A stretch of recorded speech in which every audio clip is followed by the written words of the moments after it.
El Código da Vinci fue un bestseller durante más de 2 años. Es cierto que la novela presenta una visión poco ortodoxa de la historia de la Iglesia, pero esa era la intención de su autor, Dan Brown. En el libro se supone que María Magdalena fue la amante, si no la esposa, de Jesucristo, y que habrían tenido una hija de la que descendería la estirpe de los reyes de Francia. Cuando el autor de El Código da Vinci dijo que esperaba que su bestseller sirviera como catalizador para discutir la fe, la religión y la historia, no contaba con el ataque que sufriría por parte de uno de los principales cardenales de Italia, Tarcisio Bertone, de Génova. El Código da Vinci es una farsa. Se aprende más de historia y de teología viendo Los Caballeros de la Mesa Cuadrada de los Monty Python. Lo que ha atraído a los lectores de El Código da Vinci es su tema central, que Dan Brown define como un hecho: la existencia de una misteriosa sociedad europea conocida como el Priorato de Sion, que lleva siglos guardando un secreto de enorme trascendencia, que Jesucristo se casó con María Magdalena y que su descendencia vive en Francia. No es de extrañar que haya desatado la ira de muchos cristianos y del propio Vaticano, mientras otros se preguntan si hay algo de verdad en todo esto.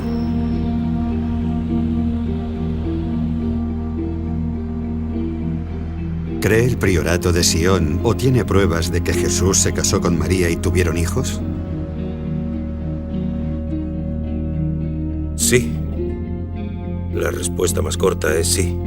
¿Existe un linaje de Jesús y María? Existe un linaje de Jesús y María, efectivamente.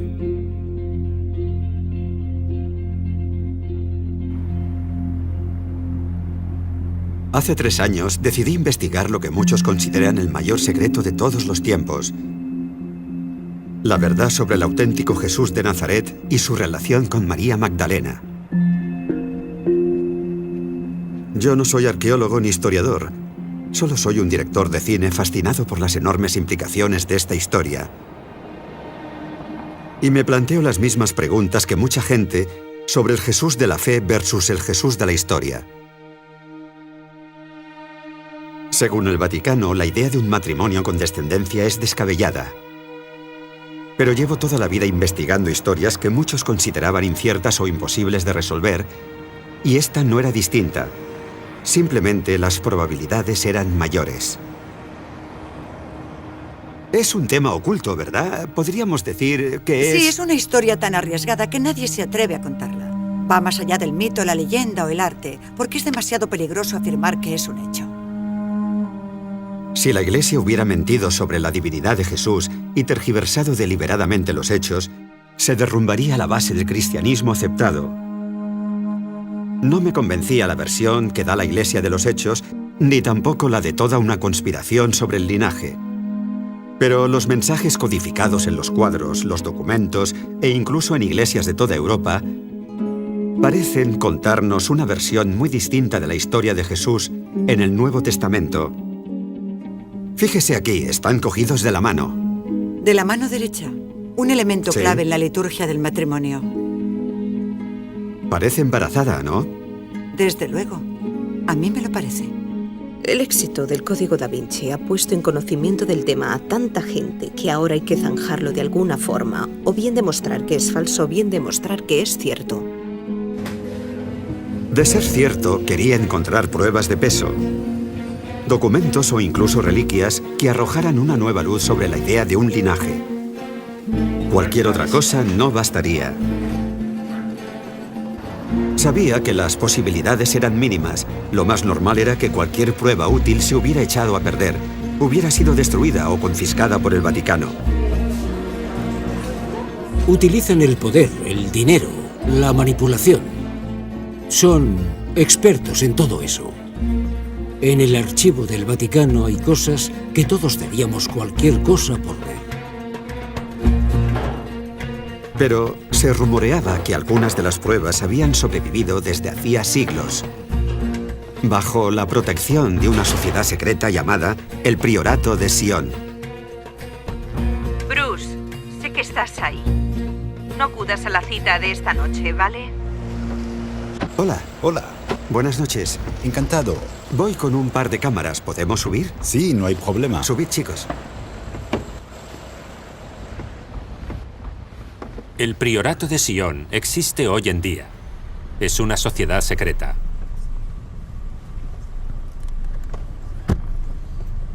Pero ¿y si hubieran falsificado esas pruebas, ese supuesto cuerpo de Jesús o pruebas del matrimonio entre María y él? Eso sí que generaría polémica de verdad.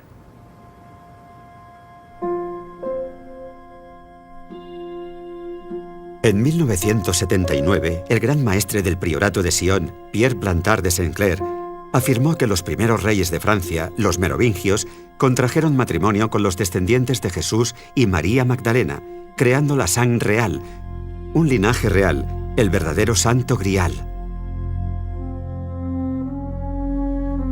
En esto se centra el bestseller El Enigma Sagrado, primer libro que acercó estas ideas al gran público y que más tarde inspiraría El Código da Vinci de Dan Brown.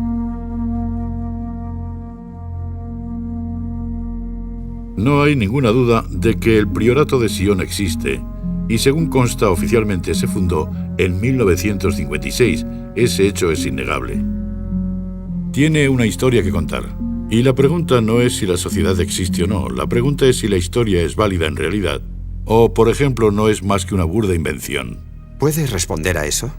Bueno, por lo que he investigado, tengo mis dudas. Porque por un lado es cierto que hay muchísima mitología y simbolismo en torno a las palabras y a las ideas. Se juega mucho con eso. Pero por otro, hay un plano general que engloba toda la historia. Y por mucho que analices y trates de desmontar las piezas individuales, sigue llevándote a un todo coherente. El pasado turbulento de Plantard llevó a mucha gente a interpretar su versión como una fantasía personal. Pero yo no estaba tan seguro. Si su misión era poner en conocimiento público la idea del linaje, con un poco de ayuda de Dan Brown, su logro habría superado con creces sus expectativas.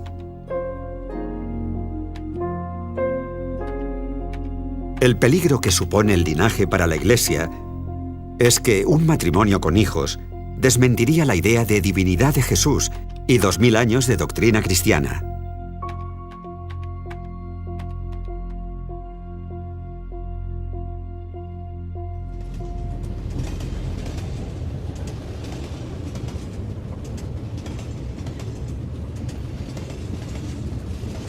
Pierre Plantard murió en el año 2000, pero había pruebas de que el priorato seguía activo.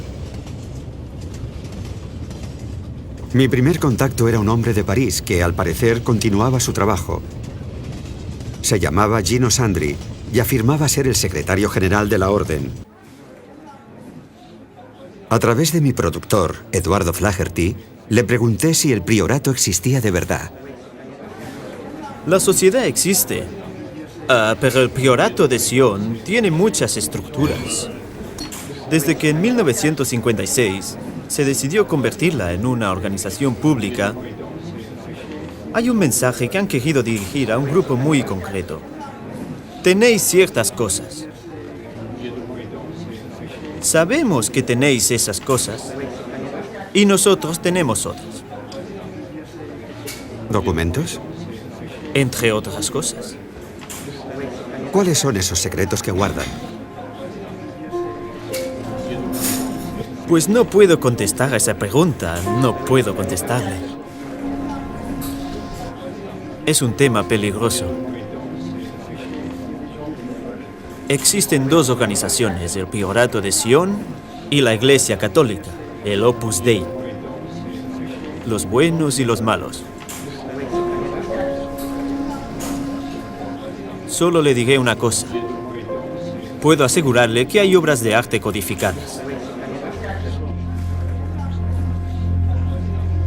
Pero para entenderlas, hay que saber descifrar el código.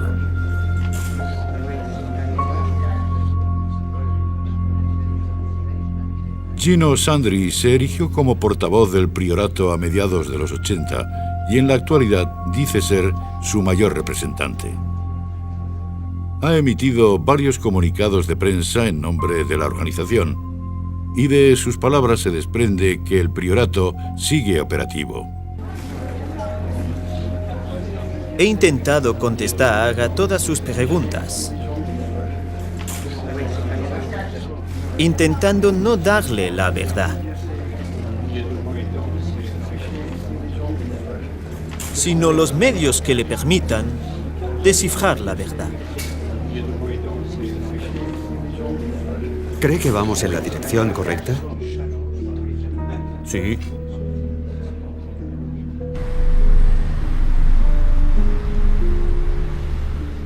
Al final de la entrevista, con las cámaras ya apagadas, un hombre que estaba al fondo del café se acercó. Escribió algo en un papel y se lo entregó a Sandri. No sé quién era ni qué escribió, pero la reacción de Sandri era evidente. ¿Estás en peligro, Gino? ¿Crees que estás en peligro?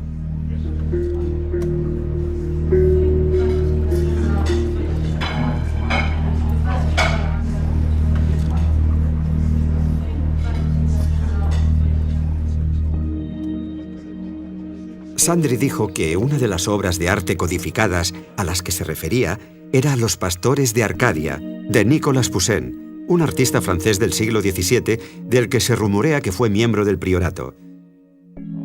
Retrata a un grupo de pastores estudiando una lápida en un campo, y uno de ellos señala una inscripción en latín: Et in Arcadia ego. Es un anagrama, también en latín. Voy a consultar mi agenda.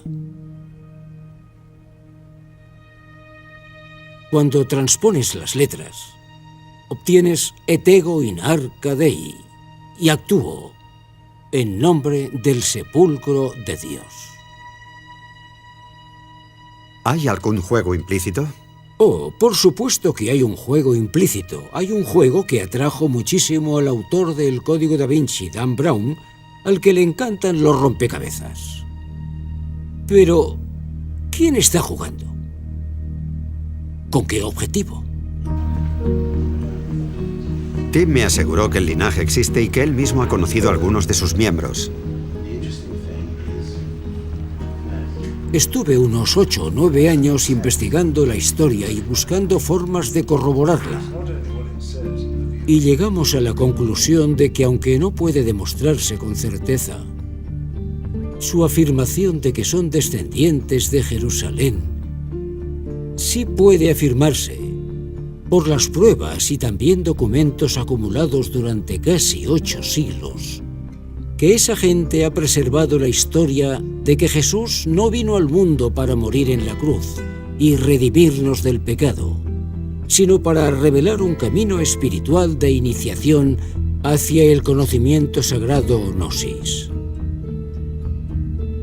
Esta tradición se acepta en Francia desde hace muchos siglos. Entonces, ¿hay un linaje? Sí, sin ninguna duda.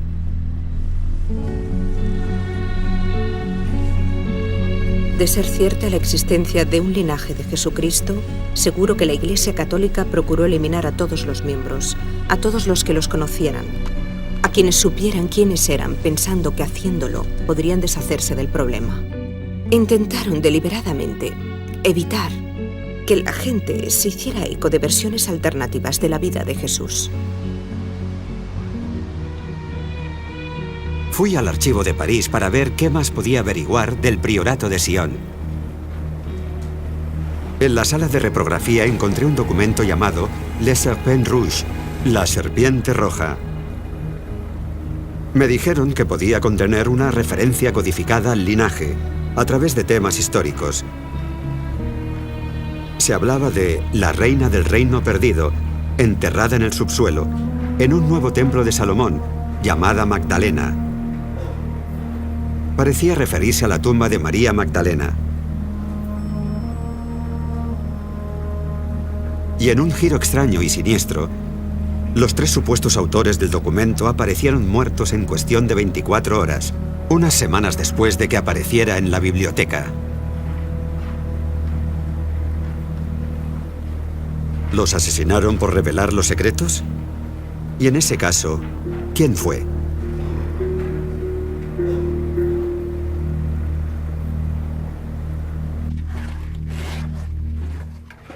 Llamé a uno de los pocos académicos que realizó un estudio real sobre el priorato de Sion para saber cuál era su opinión. ¿Cree que el priorato es real o es un engaño? Esa pregunta no se puede contestar con un simple sí o un no. Creo que mucha de la información que aparece en los documentos del priorato no es cierta, es engañosa. Presenta una historia falsa de la organización. Pero la pregunta ¿es todo un engaño? Algunas de las afirmaciones de los documentos del priorato están contrastadas. Lo verdaderamente extraño e incluso siniestro es que en la mayoría de estafas no se lleva material encubierto a una biblioteca nacional, donde es tan difícil de encontrar si no se busca concienzudamente. Esa clase de comportamiento es muy raro. No acaba de encajar con otros grandes engaños de la historia. ¿Qué opina de la denominada conspiración del linaje, supuestamente vinculada a la mitología del priorato? Bueno, según el Concilio de Nicea, Jesús tenía parte humana y parte divina. Era ambas cosas. Ciertamente, la parte humana podría haberse casado y haber tenido hijos. Así que eso no atacaría los fundamentos de la teología cristiana. De hecho, lo que resultaba más controvertido era que Jesús pudiera haber sobrevivido a la crucifixión, o que la crucifixión hubiera sido una farsa. La importancia de todo esto reside en que si no hubiera resucitado, no podía ser divino. No era hijo de Dios. Robert Howells es un experto en búsqueda de datos e investigación, especializado en masonería y sociedades secretas, incluida la del priorato de Sion. Después de pedirle que intentara establecer contacto con el círculo interno del priorato, comenzó a recibir emails detallados.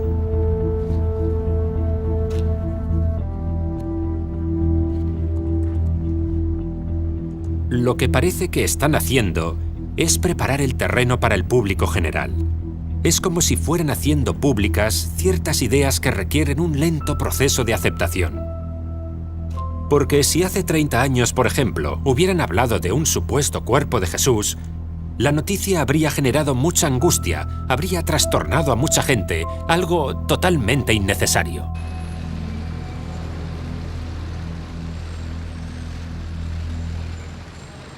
Llevan ya un par de semanas escribiéndose emails. La buena noticia es que el contacto de Rob en el priorato, por fin, ha aceptado reunirse conmigo en persona.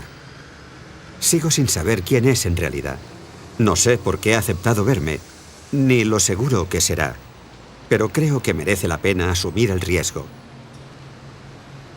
Si el contacto de Rob pertenece al círculo interno del priorato, será la primera vez en 30 años que se graba a alguien de esa importancia.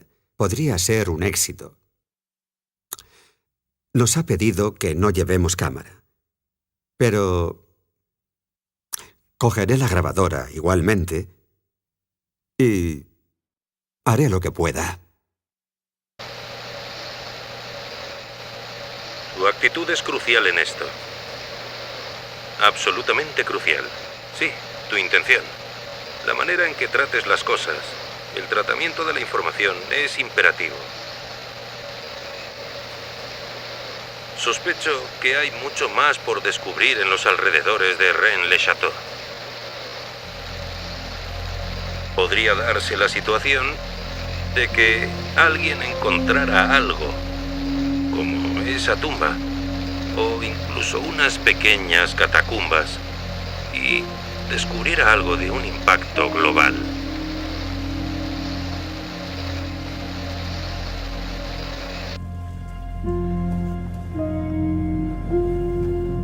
El pueblo de Rennes-le-Château era una referencia interesante porque supuestamente, a finales del siglo XIX, en él se hallaron pergaminos considerados pruebas irrefutables de la existencia del linaje.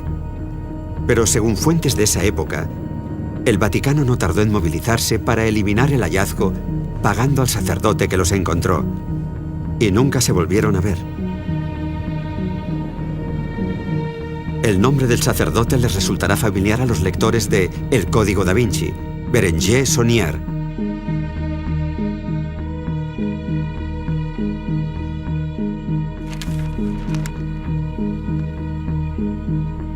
Rob me había reenviado 100 emails de su contacto en el priorato.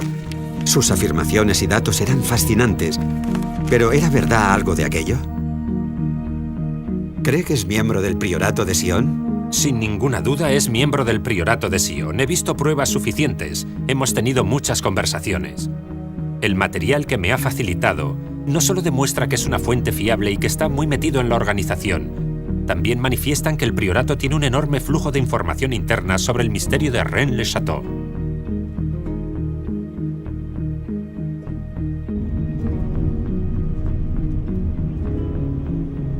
Pese a la convicción de Rob de que su fuente era fiable, yo no estaba tan seguro. ¿Cómo sabía que ese hombre no se lo estaba inventando todo? Pensé que una solución sería ponerlo ante la cámara, bajo los focos, y ver cómo reaccionaba y qué decía. Así que, después de negociar durante semanas cómo y cuándo, Rob concertó una cita con él.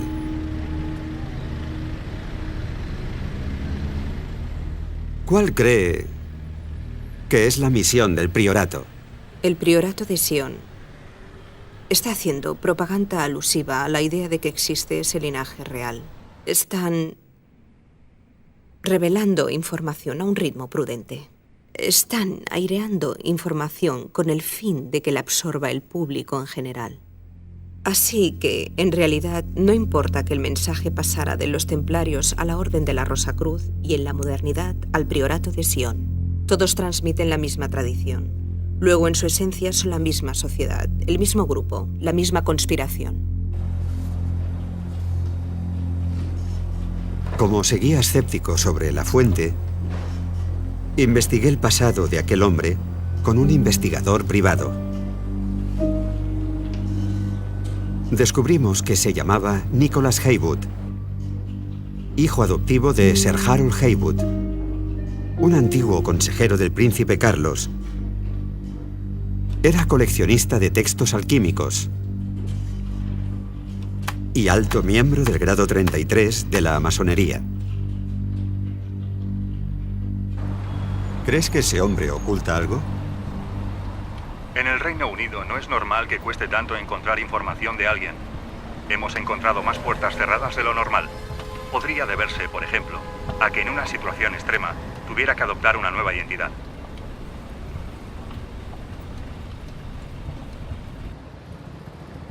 ¿Es usted miembro del priorato de Sion? Tengo amigos en el priorato de Sion. Yo hablo en su nombre.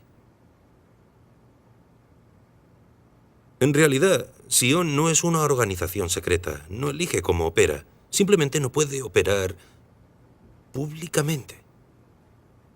Existe mucho miedo en muchos aspectos. No buscamos publicidad, pero agradecemos que se presente la gente adecuada con la mentalidad y la intención apropiadas. Y por eso estoy aquí.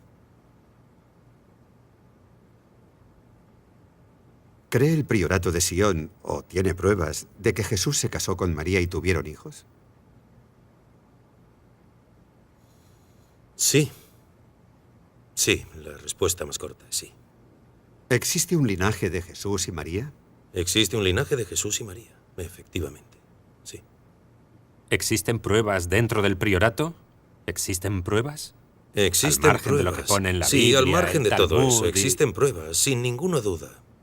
Pero el soporte probatorio básico es...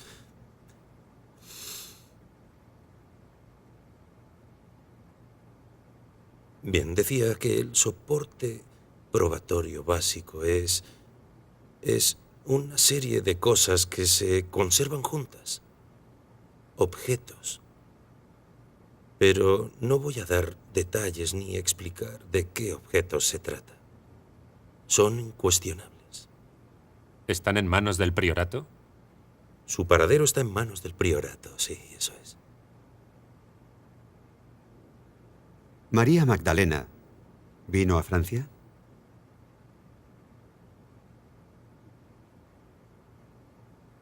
El conjunto de pruebas apunta a eso de forma rotunda, es cierto, sí. ¿Está en Francia? Sí. Lo que me han dicho es que las pruebas están en la zona de Rennes-le-Château. Se trata de un cuerpo probatorio, y creo que se refieren a un cuerpo de forma literal. Y por eso recriminan lo que ellos llaman la gran mentira. La historia no es como se le ha enseñado a la gente, ni como la enseña el Vaticano. En realidad, Jesús estaba casado, tuvo hijos, y María Magdalena fue su esposa. Afirman tener un cuerpo, y si ese cuerpo se muestra, será una prueba irrefutable.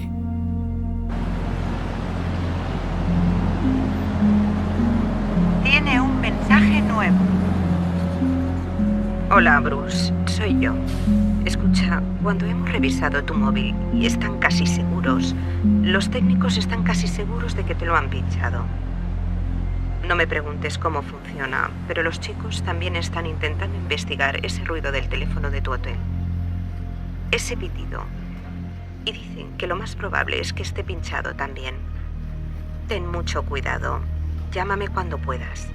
Espero noticias de cómo ha ido tu cita. Ten cuidado. Adiós.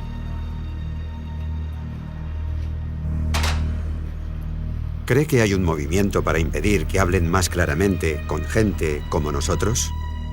Sí. Hay quien se alegra y hay quien no.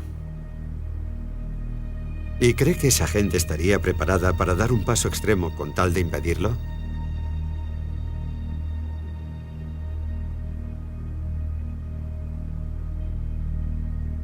No me pregunte más sobre el tema, por favor.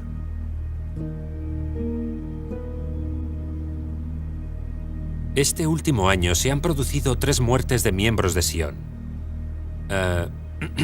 Todas ellas son sospechosas, y todas ellas por causas idénticas. ¿Cuáles? Hemorragia cerebral o derrame. En el marco de la sociedad secreta, el entorno masónico, una hemorragia cerebral es, por ejemplo... ¿Indicativa del uso de cierto veneno? Sí, así es.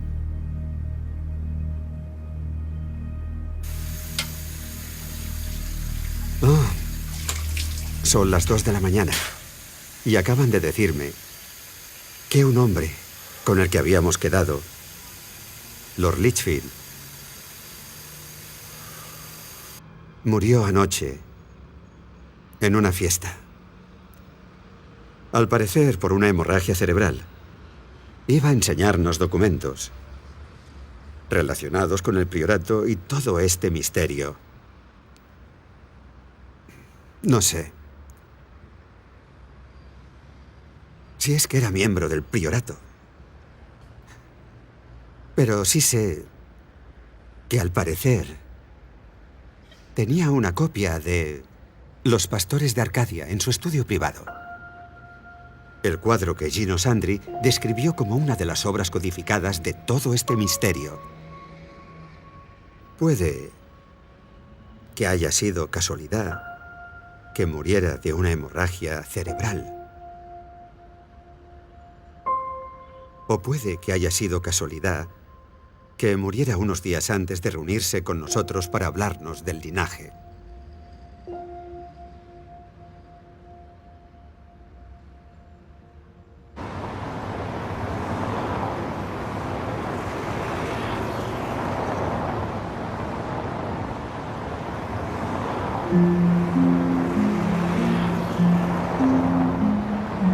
Si estaban asesinando a miembros del priorato para impedir que revelaran información, era posible que también intentaran detenerme a mí. Contacté con un miembro de una importante logia masónica de París para averiguar qué sabía sobre el priorato y el linaje. Aceptó hablar conmigo con la condición de que no revelara su identidad.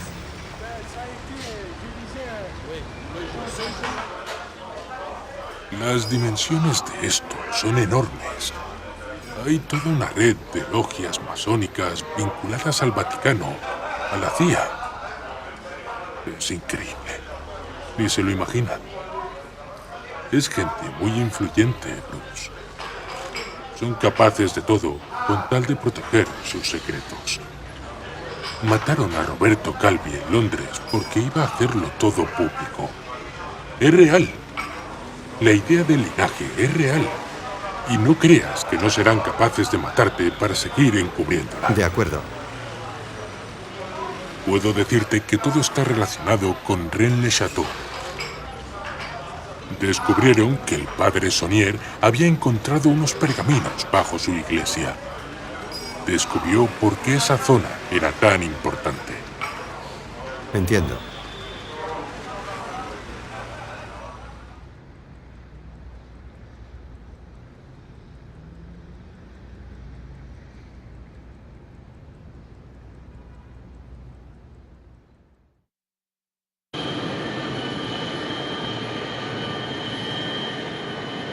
Es obvio que hay algo importante enterrado en la zona de Rennes-le-Château.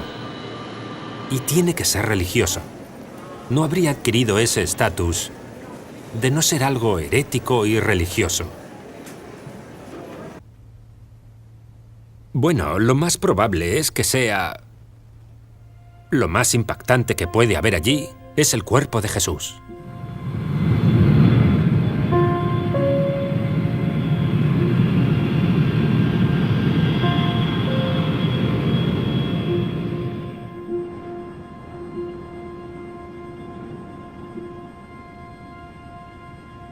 Es aquí. ¿Aquí?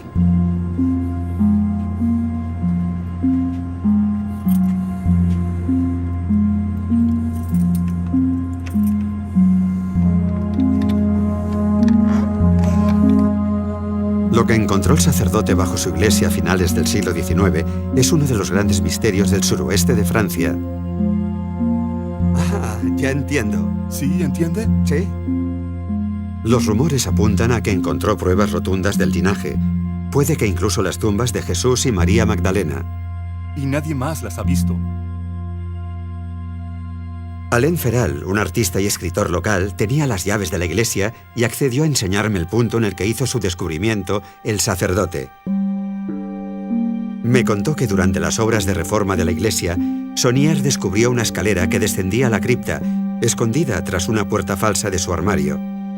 Sígame, por favor, es aquí dentro.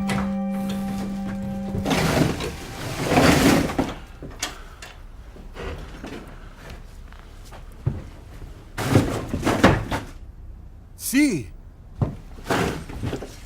Antes, nunca. ¿Nunca? No.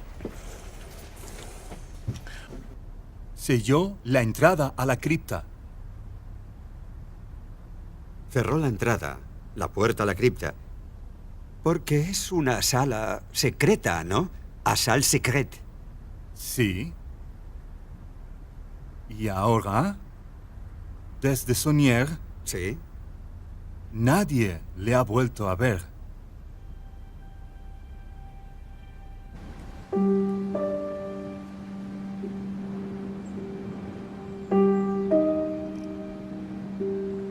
Fui a ver al alcalde de Rennes-le-Château para ver si era posible excavar el suelo para acceder a esa sala secreta.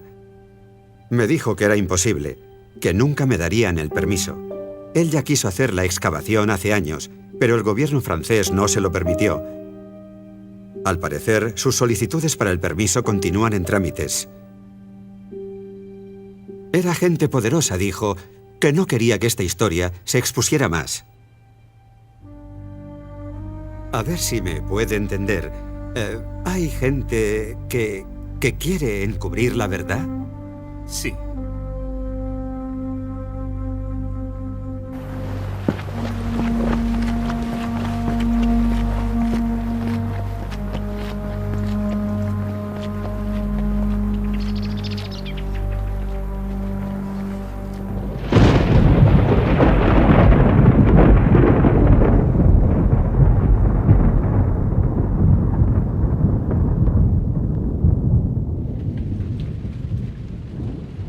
Bueno, creo que el sacerdote, sin duda, descubrió una tumba o tumbas, o bien bajo la iglesia, o bien a través de una entrada bajo la iglesia.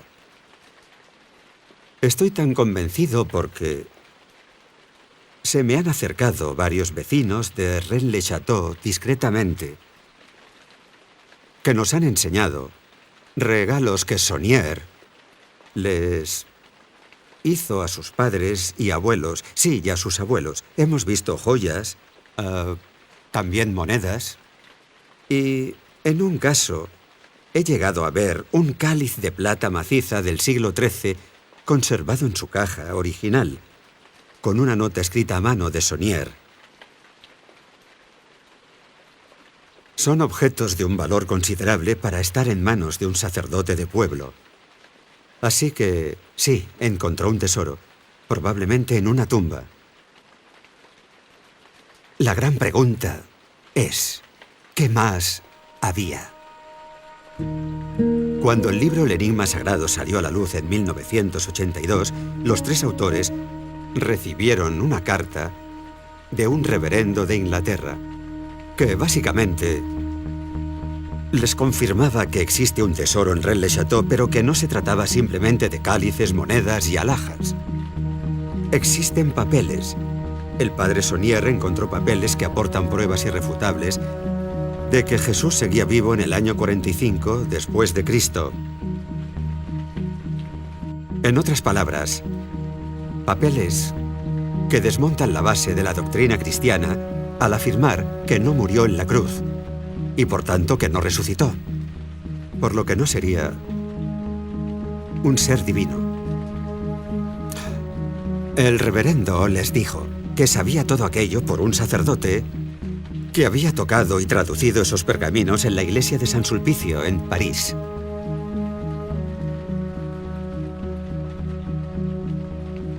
Al parecer, acabaron en manos del Vaticano y no se han vuelto a ver. Es posible que Saunier dejara alguna pista sobre el contenido de los pergaminos en la iglesia, porque la estación 14 suele representar el cuerpo de Cristo llevado a su tumba por sus discípulos. Pero en la iglesia de Rennes-le-Château, alguien había pintado una luna en la esquina izquierda de la escena que la sitúa en la noche. Y va en contra de la ley judía tocar un cuerpo sin vida durante la noche. Así que podría interpretarse que no están tocando un cuerpo sin vida porque Jesús seguía vivo. Al margen de todo, es una hipótesis fascinante. Si la sitúas en el marco de la carta que recibieron los autores del Enigma Sagrado, en la que se afirmaba que Saunier había hallado pergaminos que probaban de forma irrefutable que Jesús no había muerto, no es tan descabellado decir que esa luna fuera un mensaje sutil que dejó el sacerdote para que sobreviviera a él y nos inspirara todas estas preguntas unos 100 años después.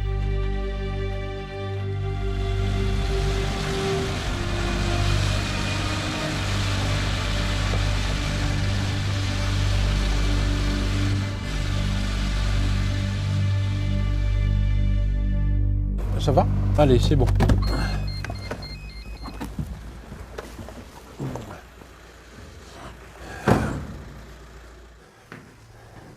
Recibí la llamada de un vecino que se enteró de mi investigación y me dijo que tenía algunos de esos pergaminos que el sacerdote encontró bajo la iglesia.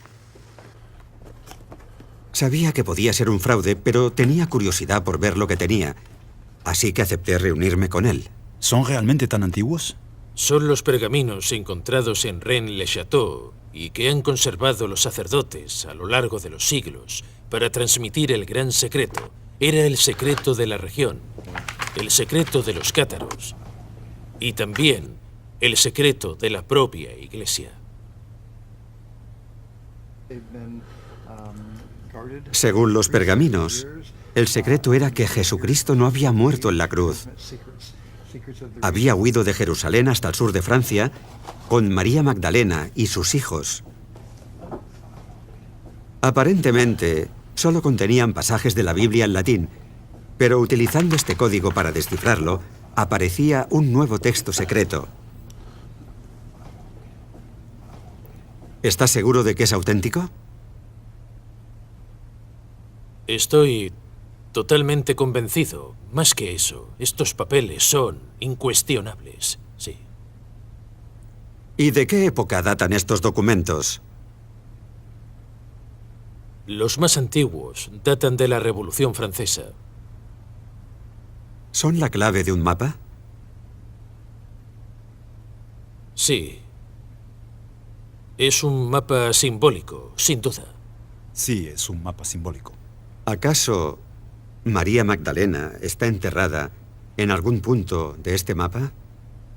Sí, por supuesto. Y Jesucristo también.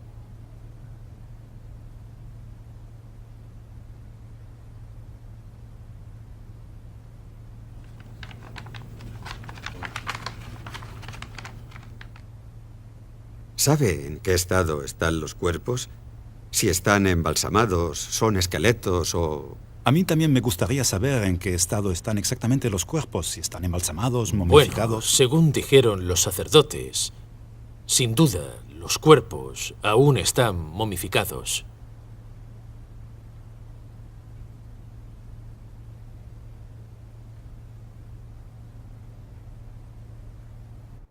Creo que me están llevando a pensar que tienen el cuerpo de María Magdalena.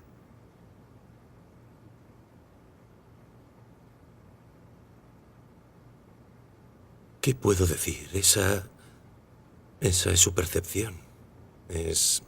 Si hipotéticamente lo tuvieran, ¿sería descabellado pensar que podría ser un cuerpo embalsamado o tendría que ser un esqueleto? Sería un cuerpo embalsamado.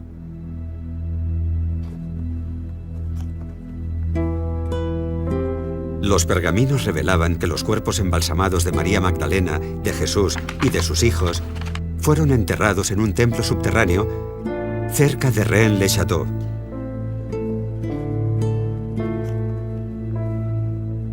El templo es una reconstrucción del templo de Salomón. Lo que se halla en el templo es una reconstrucción del templo de Salomón. ¿Cuándo se construyó? ¿Lo sabe usted? Siglo antes de... En el siglo V antes de Cristo. Ah, siglo V antes de Jesucristo. ¿Es que acaso hay un templo bajo tierra?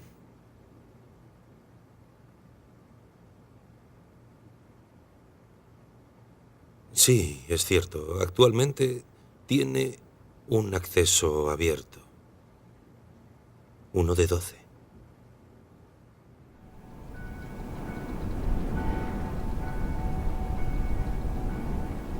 ¿También es una necrópolis? Algo así. No me gusta ese término, pero sí. Pero... ¿hay gente importante enterrada en él? Sí, hay objetos enterrados allí. Hay auténticos tesoros enterrados. A lo largo de los siglos se han ido depositando allí muchas cosas y aún quedan muchas por descubrir. ¿María Magdalena está enterrada en esa necrópolis? Sí, según se afirma en los documentos que tenemos aquí y en todas las vidrieras de la iglesia. Sí, está allí. Si ese templo está allí de verdad, será el lugar de las pruebas. Allí se encuentra el cuerpo probatorio. ¿El cuerpo de María? Ya sea el cuerpo de María, el cuerpo de Jesús, la cabeza de Juan el Bautista, allí es donde está.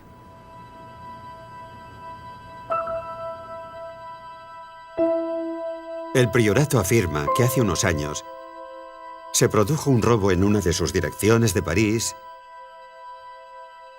y yo creo que es posible que así consiguiera ese hombre los pergaminos, que se trate de los pergaminos originales que encontró el sacerdote en Rennes-le-Château o de falsificaciones modernas. No tiene importancia mientras la información sea cierta. ¿Pero lo es? ¿Huyeron María y Jesús a Francia con sus hijos y están aquí enterrados? Había una fuerte creencia local de que así fue y de que hay algo sagrado en la zona de Rennes-le-Château. Pero nadie ha encontrado nunca nada. Históricamente, esa hipótesis se sostiene porque había una próspera comunidad judía en esta zona del suroeste de Francia, así que cualquiera que quisiera huir de Jerusalén vendría aquí. Así que es posible que María, con o sin sus hijos, puede que con Jesús o con su cuerpo, viniera a Francia y se quedara. Por lo que estarían enterrados aquí en algún sitio. ¿Pero dónde? Mi productor en Los Ángeles ha descubierto una pista interesante. Una página web llamada Die Tumban. El administrador afirma haber encontrado la tumba de un caballero templario cerca de Rennes-le-Château, relacionada con todo el misterio de Saunier. En la página pueden verse fotos de la tumba y parece haber un cuerpo bajo un sudario con la cruz roja de los templarios estampada. Y hay cofres y otros objetos en la tumba. En mi opinión, parece un set de rodaje. Lo encuentro demasiado perfecto para ser cierto. Soy muy escéptico, pero merece la pena comprobarlo. Y René ha concertado una cita mañana por la noche. En el pueblo de al lado veremos qué tiene el hombre de la tumba.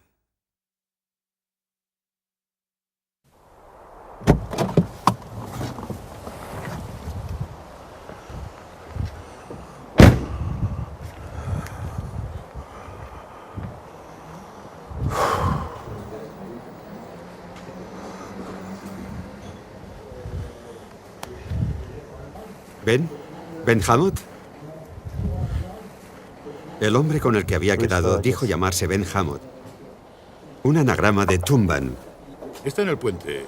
Voy a por Se él. le conoce por ser muy cuidadoso con su seguridad, tanto que aunque pidió reunirse conmigo en este bar, envió a su hermano por él.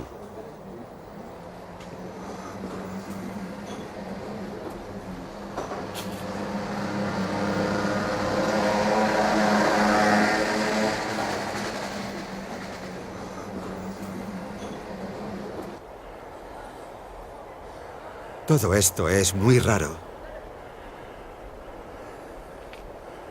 Por fin me reúno con Ben al girar la esquina.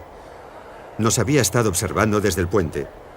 Por su reacción era obvio que le incomodaba mucho la presencia de la cámara, pero después de una breve charla, aceptó reunirse conmigo por la mañana para una entrevista.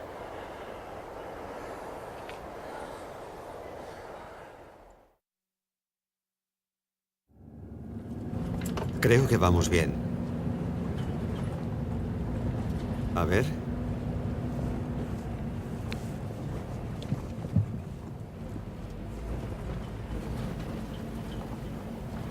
Debe de ser él.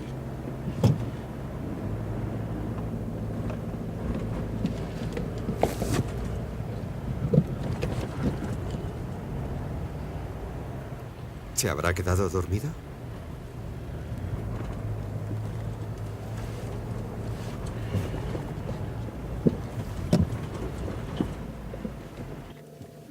Ya veremos.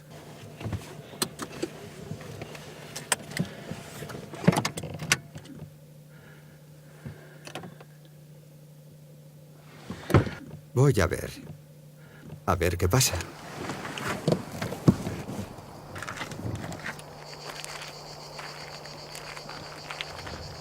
Tendré que llamar a la puerta. ¿Hola? ¿Ben? ¿Bruce? Voy con un cámara. ¿Puedo pasar? ¿Vives aquí? Hogar, dulce hogar. Me contó que vino por primera vez a esta zona en 1999 con su hermano, en busca de un tesoro que habían visto en un documental de la BBC sobre Rennes-le-Château. Se pasaron días enteros en la iglesia buscando claves y mensajes secretos en las estatuas y los murales. intentando descifrar lo que consideraban un mapa secreto.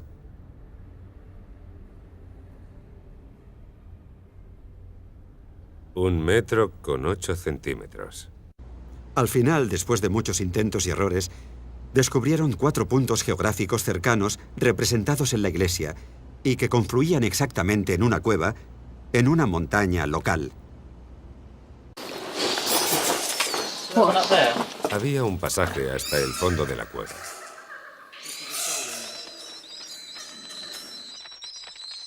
Fíjate. Acerca la cámara y grábalo. Íbamos a explorarla, pero estaba llena de arañas.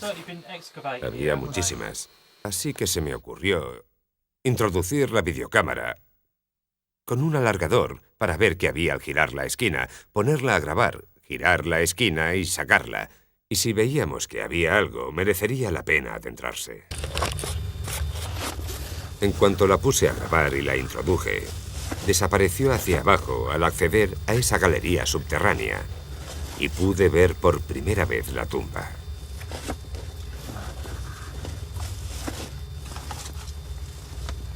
Después de un rato, enfoqué una linterna hacia abajo. ¿Le diste algo de luz? Sí. ¿Qué crees que hay allí? ¿Qué crees o quién crees que hay allí? No lo sé. Parece el enterramiento de un templario. Obviamente, no lo sabremos hasta que entremos, pero... ¿Pero es real? Pero es real, sí. Sin forma de acceder a la tumba y temeroso de revelar su paradero a nadie, Ben deliberó su descubrimiento unos días antes de volver a Rennes-le-Château.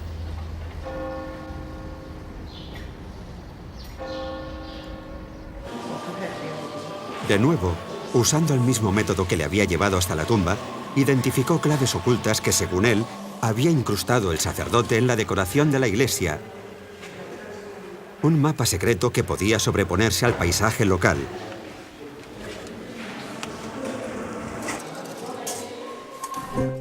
Y 2 con 1, yo creo. Asoció la figura del demonio agazapado en la puerta de la iglesia a un antiguo paisaje pagano no muy lejos del pueblo, conocido como el Sillón del Demonio. Ben dijo que si imaginas al demonio sentado en él, su mirada apunta a un punto específico del suelo, a escasos metros. Encontré una botella. Y dentro estaba esto. Dios mío, fíjate. ¿Es la firma de Saunier? Sí. ¿Y estaba enrollado? Sí, estaba enrollado, y esto es lo que se veía a través del cristal. Y esto de aquí. ¿Qué hay en el dorso? Parece un mapa. ¿Qué opinas? Me llevó un tiempo descifrarlo, pero lo interesante es que tenemos el dibujo de una llave en 3 partes. ¿Sí? Y al descifrarlo pone: comienza en el comienzo, no la iglesia. Sí, María Magdalena. Comienzo o principio. Comienza, comienzo y Magdalena. Estas claves encriptadas llevaron a Ben y a su equipo a un lugar no muy lejos del pueblo. Un arroyo sagrado llamado El Origen de Magdalena. Las medidas ocultas en el texto les llevaron a un punto exacto, donde encontraron una piedra de gran tamaño con las iniciales del sacerdote grabadas. Berenger Saunier. Sí, hay una B. Es una B. Se empieza a ver.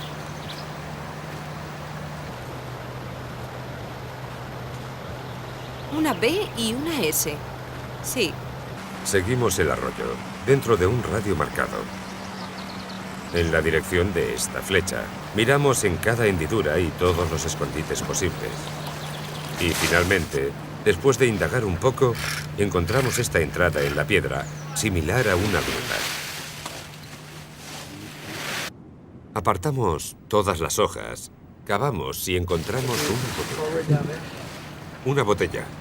No la saques con fuerza. Si es antigua, ve con cuidado. Sí, creo que es mucho más grande. Esperad, voy a sacarla. ¿Puedes cogerla?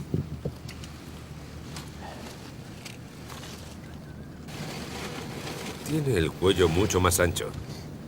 Ve con cuidado, no te hagas daño.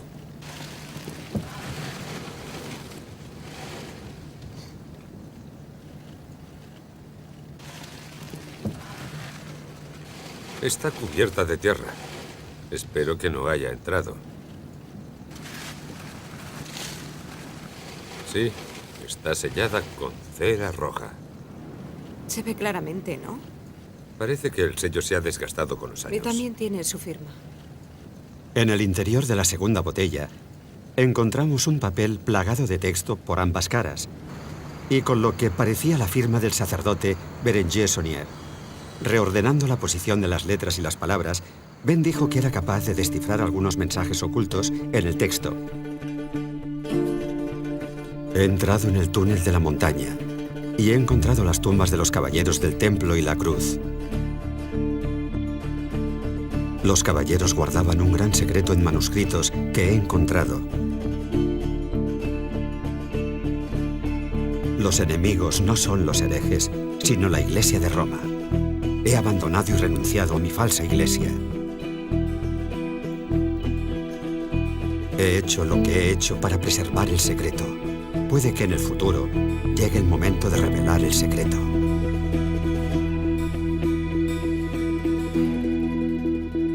¿Qué es lo que sientes después de haber encontrado la segunda? Es algo difícil describirlo. No sé cómo describirlo. Es fuerte, no lo sé. Es totalmente increíble. Parecerá un tópico, pero te produce escalofríos. Después de resolver dos partes de la clave, Ben descifró el acertijo de la tercera y última pista. Entra en la cueva entre el pie negro y el casco para revelar el punto en el que cavar está el muchacho arrodillado. El pie negro, el muchacho arrodillado y el casco estaban representados en las estaciones de la cruz en la iglesia de Rennes-le-Château. Esto nos llevó a una roca con forma de casco conocida localmente como El Guardián, en una montaña no muy lejos del pueblo.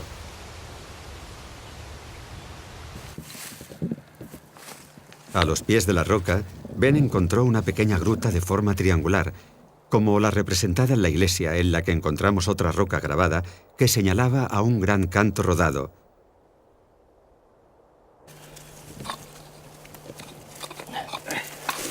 Cuidado con los pies. Mira aquí. Debajo hay una botella. Es extraordinario. Vaya descubrimiento. Otra botella enterrada. Hay una botella, Sandy. La botella estaba debajo de la piedra que casi aplasta a Ben. ¿Ben? Sí, en serio. Hay una botella debajo. Podía haberte hecho daño. No puedo creerlo. Por fin la número 3. O la que creemos que es la número 3. Creo que la pregunta que va a hacerse todo el mundo es... Todo esto es increíble. ¿Por qué tú? Lo normal es que piensen que es una farsa porque hay un montón de fraudes en torno a este misterio. Sí, pero no es ninguna farsa. Yo no las he enterrado. Creo que Saunier fue el responsable de esto. Sabemos que siempre paseaba por la zona. Pudo aprovechar para hacer esto. Buscar cosas, esconder otras. Tenemos fotos suyas en algunos de los puntos donde encontramos las botellas. Creo que son artefactos originales de Saunier. ¿Por qué tú? ¿Por qué no Henry Lincoln o toda esa gente que busca por la zona? Tienes que dar con ellos. Tienes que salir a buscar. Yo estoy aquí, en medio del meollo, recorriendo todo el bosque. Estoy buscando las pistas de la iglesia. No es tan fácil como llegar, mirar y encontrarlo de inmediato. Detrás hay mucho trabajo, ha habido muchas decepciones. Hemos buscado en 1000 sitios sin encontrar nada, en muchísimos sitios. Cuesta entrar en la mente de Saunier, pero una vez lo consigues, sabes qué giros dar.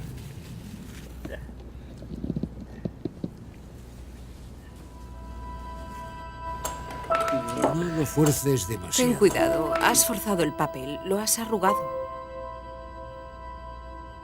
No, voy a romper el corcho.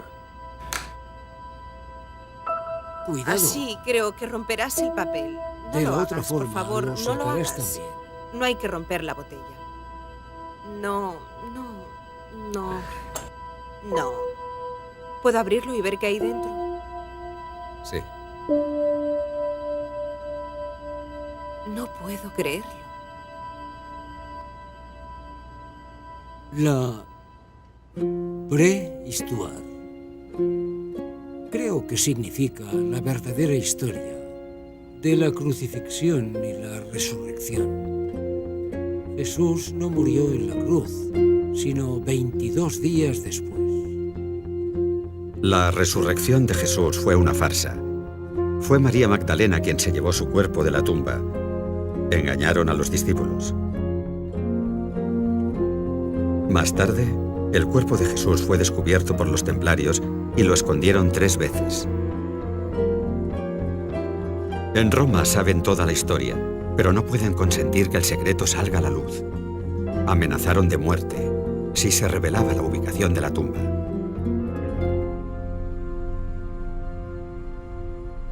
Ah, ¿sí?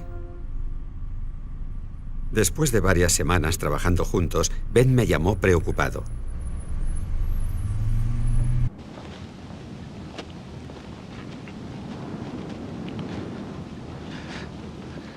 Gracias por venir, Bruce. Me lo estoy pensando mejor. Empiezo a estar preocupado por la grabación y todo eso, por todo lo que ha ocurrido en el pasado. Paseemos. ¿Qué ha ocurrido en el pasado?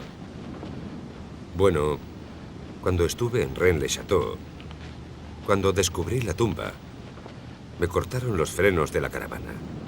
Y tuve que dejarla en un camping toda la noche y alojarme en un hotel. Ya. Pero cuando volví por la mañana, alguien había entrado. No es muy complicado. Solo hay que empujar la ventana y meter el brazo. Pero se llevaron un rollo de película y una cinta de la cámara de vídeo. Aunque dejaron la cámara y la de recambio. Y una semana después, esa persona se presentó en mi casa. Me dijo que venía de parte de un conocido mío en Francia, pero resultó que en realidad quería información sobre, ya sabes, cómo lo había encontrado todo, dónde estaba y todo eso. Intenté irme y al final pude cerrar la puerta. Pero me preocupa que pueda volver a pasar. ¿Crees que estás desbordado? Sí, puede. Lo que voy a hacer, Bruce, es irme y ya te llamaré, ¿vale? Vale. Bueno, amigo, gracias por venir. Ten cuidado, Ben. Tú también, Bruce.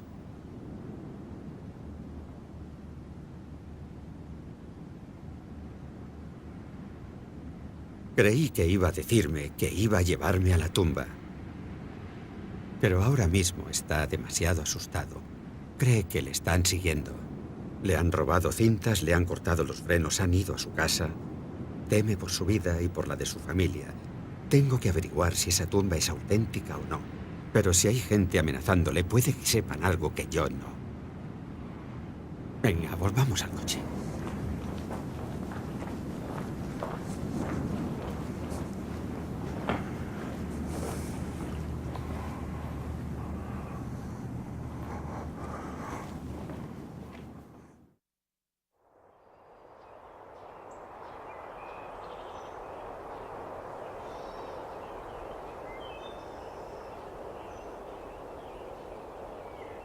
Aunque seguía preocupado por las amenazas, al final regresamos a la zona. Y siguiendo las claves del último mensaje, Ben encontró una cuarta botella enterrada en el suelo.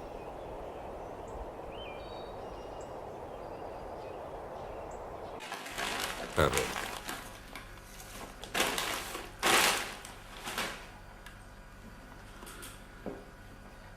Si la pongo a contraluz, se ve que hay un mensaje dentro.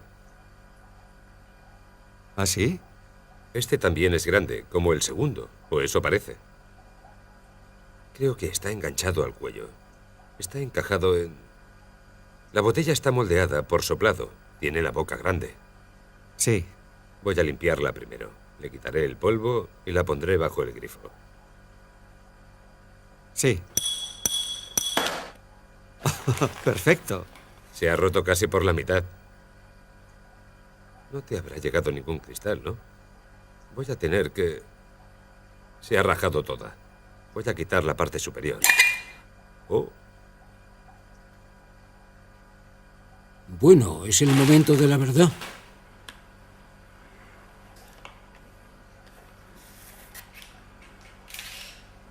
Eso es. Quitemos esto de medio.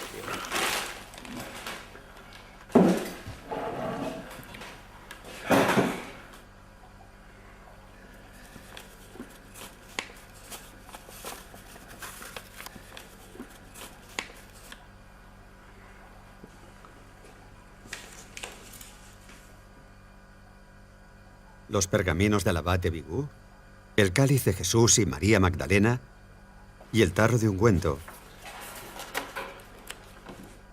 Básicamente, apunta a que estas tres cosas están aquí, dentro de esta caja, ¿no? Mira, habla de una gruta y de que hay una cista allí. Sí. Así que hay un cofre en la gruta. Y si te fijas, hay una J y una M. Pero podría ser una especie de T, una T invertida. Y en el altar de la iglesia, en el mural de María Magdalena, en el altar hay una J, una T invertida y una M. Entonces, ¿crees que esos signos del altar encajan con estos? Encajan con estos.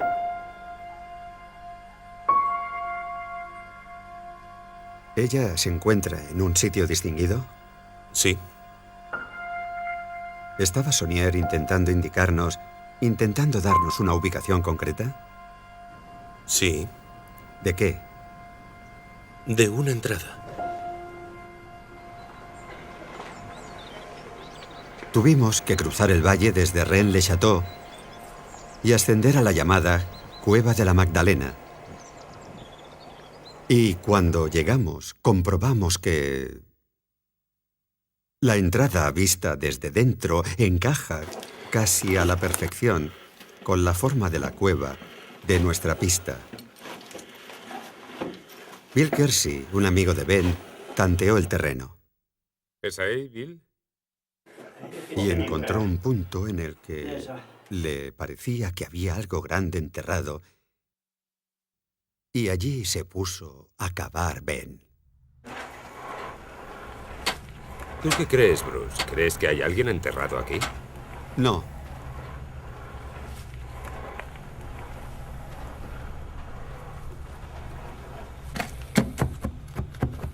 ¿Lo oyes? Sí. ¿Qué crees que es? Por el sonido, yo creo que madera. Madera hueca, es lo que buscamos.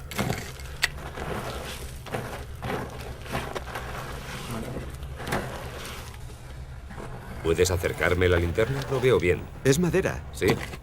Golpéala. ¿De qué tamaño es? ¿Es grande? Sí, creo que es una caja. Sí, ya sale. Creo que acabo de levantar la tapa. No puede estar cerrada. Vale, espera. Lo que estás haciendo es arrancar la tapa. Fíjate, hay... Oh, sí. Así está entrando tierra. Si empujas, se abre al moverla. Vale. Acércala hacia aquí.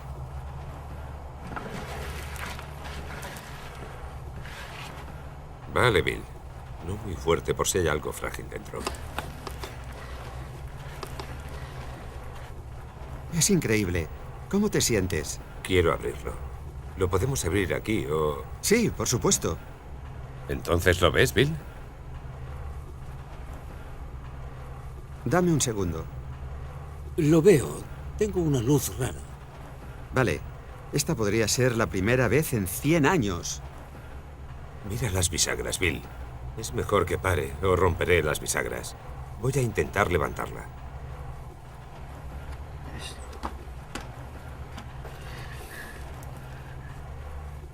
Dios mío. Increíble. Dios mío. Esta es la clave de... Estoy abrumado. Este podría ser El hallazgo más importante en el misterio. Vale, ¿qué tenemos aquí?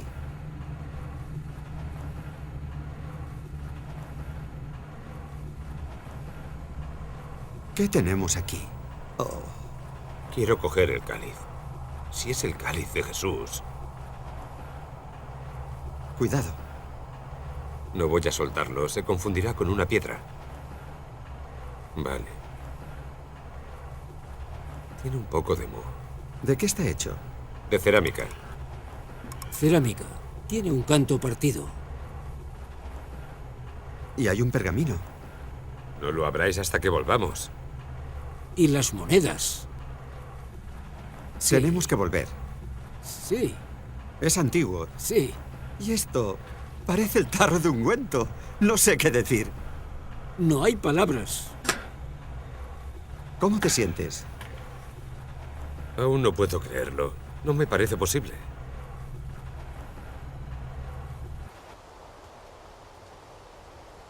Propongo un brindis. Por Ben y por su hallazgo del cofre. ¡Salud! Eso, brindemos. Brindemos. Si os parece, vamos a brindar por Saint Anthony, los hallazgos y por las cosas perdidas. ¡Brindemos! Sí. Salud, Saint Anthony.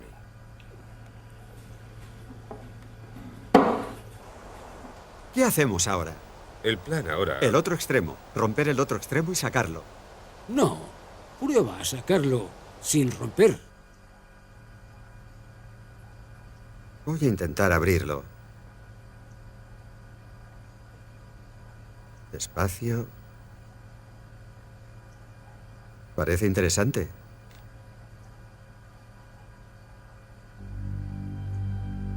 Iba a usar unas pinzas para desenrollarlo, pero mis dedos lo dañarían menos. Dentro del vial había un pequeño pergamino enrollado. Contenía un plano hecho a mano de la iglesia de Rennes-le-Château y había una flecha apuntando a una regalis crypta, una cripta real. En algún momento ha debido haber un cuerpo muy importante ahí abajo. Y, en vista de las leyendas que dicen que está enterrada en esta zona, puede que las dos M's se refieran a María Magdalena. Y de ser así, Saunier la habría encontrado y habría enterrado varias reliquias suyas en un cofre en el bosque, incluido el tarro de perfume que utilizó para ungir los pies de Jesús.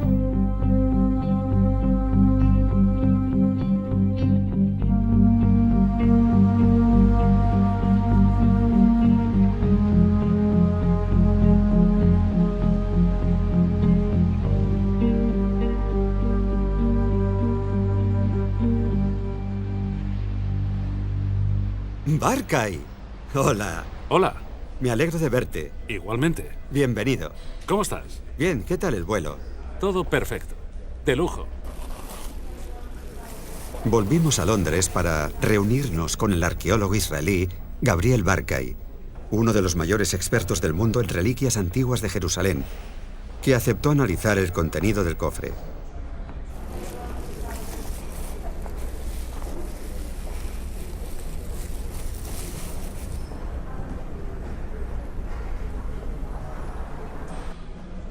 Hay una incrustación en el interior y también en el exterior, propia de los objetos de Jerusalén. Muy probablemente es originario de la tumba. La colección incluye un pequeño recipiente con forma de botella. Es un tarro de ungüento. Era para los perfumes que se dejaban para contrarrestar el olor en el interior de la cueva sepulcral. El segundo es un cuenco con el borde brillante y una pequeña base plana. El tercer objeto es un tubo de cristal alargado de un tipo conocido como alabastro. Es de un cristal que imita el prototipo de alabastro. No hay duda de que son de las cercanías de Jerusalén, probablemente originarios de Judea, del siglo I antes de Cristo. He estado mirando las monedas. También parecen palestinas. Tenía la impresión de que varias eran bizantinas por la fecha. Hablamos del cristianismo primitivo en torno a los siglos V y VI después de Cristo. Y una de las monedas parece de plata, de los cruzados en el reino de Jerusalén.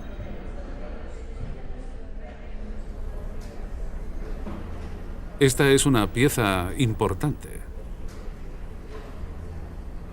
Es una de las monedas de los procuradores romanos.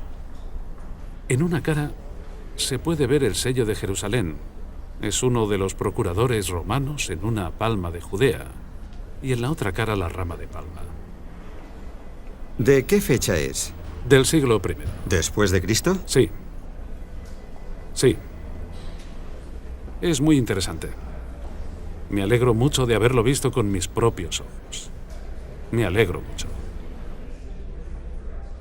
En mi opinión, podrían haberlo comprado en la época moderna, en el mercado de antigüedades, en cualquier punto del Israel actual y haberlo traído a Europa. Otra posibilidad es que se encontrara en el pasado, no sabemos cómo, y se transportara a Europa. Y es posible, no podríamos descartar que estos artefactos fueran desenterrados por templarios en Palestina o incluso en el monte del templo y llegaran hasta Europa.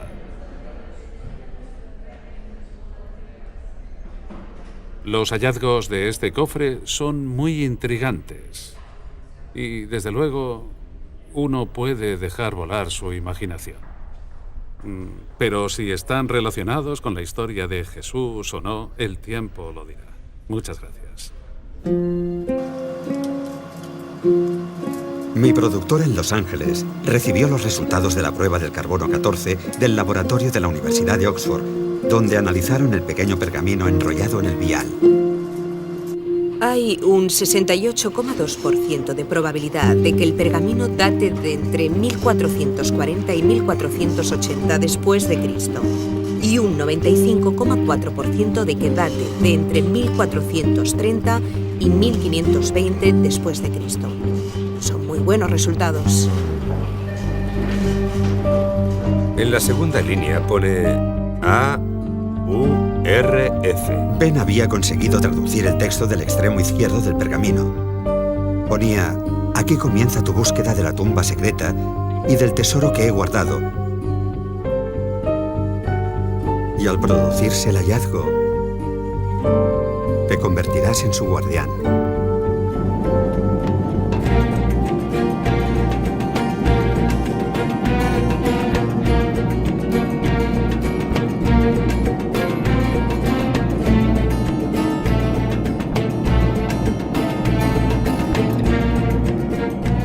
El cuenco, el pequeño tarro de ungüento y el vial de alabastro eran reliquias auténticas del siglo I, originarias de la zona de Jerusalén. Eso era lo que sabíamos. Pero ¿cómo acabaron en ese cofre en Francia? ¿Era posible que ese sacerdote las encontrara en la tumba de María Magdalena? ¿Por eso era el cuadro Los Pastores de Arcadia tan importante para el priorato? ¿Por qué simbolizaba su verdadera tumba en la zona?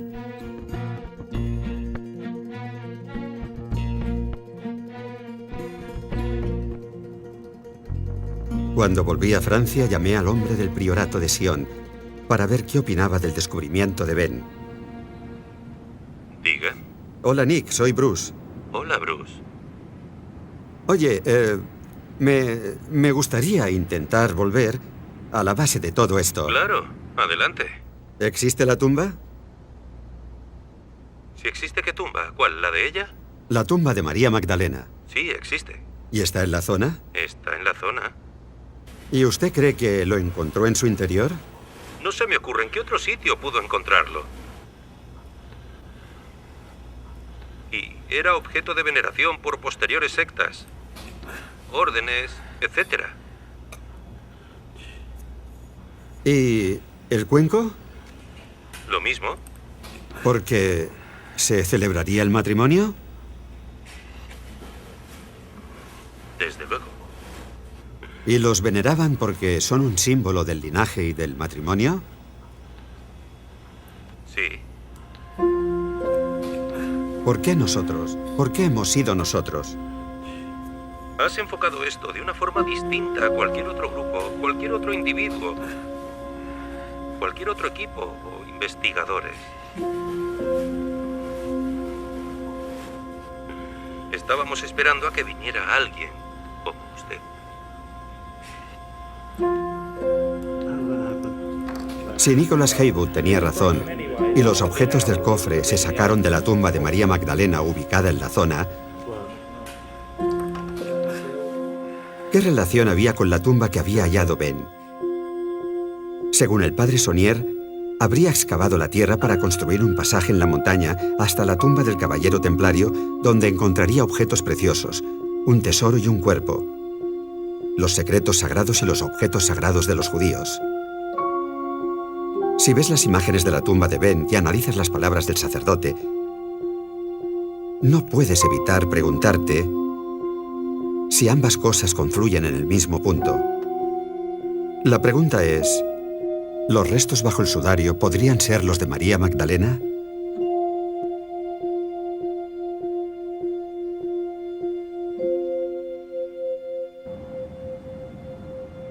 Sí. Bien, gracias por la advertencia. Sí, te llamo luego. Adiós. ¿Qué pasa? Bueno. Era Pat. Es un compañero alemán. Me ayuda mucho por aquí. Es un fanático de la historia del pueblo. Conoció a un chico en el foro alemán que dijo saber dónde estaba mi tumba. Sabía lo que había dentro y pensaba venir a Rennes y después quería ir a Jerusalén. Pero en Jerusalén fue capturado. Dispararon a su hijo ante sus ojos y después a él. Joder. Pero dijo que sabía dónde estaba mi tumba. ¿Le dispararon por eso?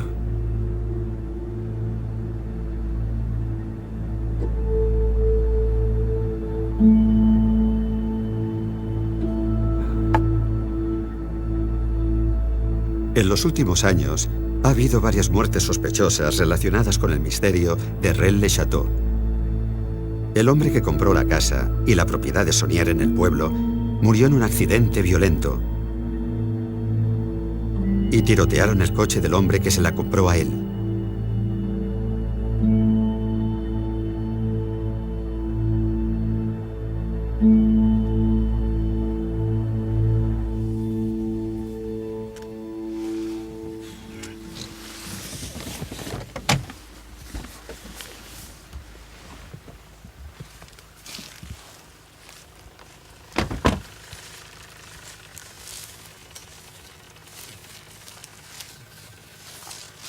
Ben decidió volver a la tumba esa noche para intentar ver qué o quién había allí abajo utilizando una cámara remota. Y por las últimas noticias de Jerusalén, nos pidió a mí y al cámara que nos quedáramos vigilando fuera. ¿Lo llevas todo? Creo que sí. ¿No necesitas nada más? No.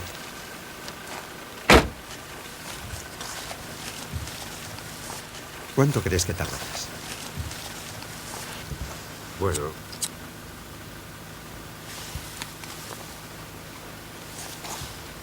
Primero tengo que despejarlo.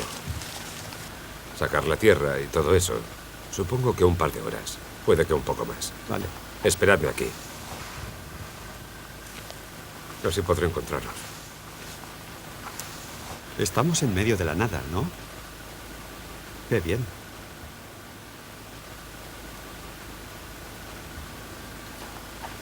Si oís algo entre los arbustos,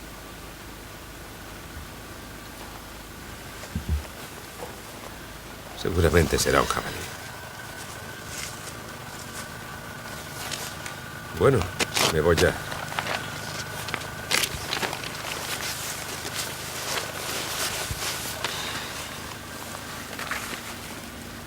Si tengo algún problema, te llamaré al móvil, ¿vale? Vale.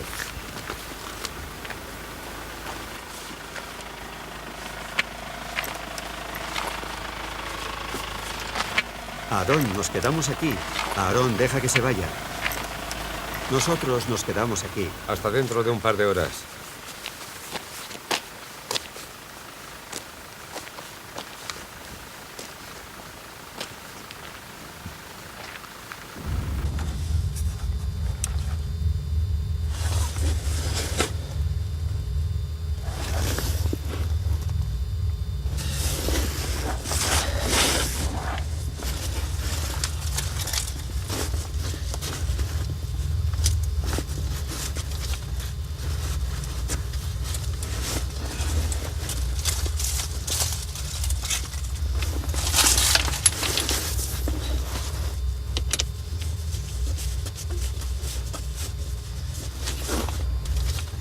Tengo como una hora de trabajo.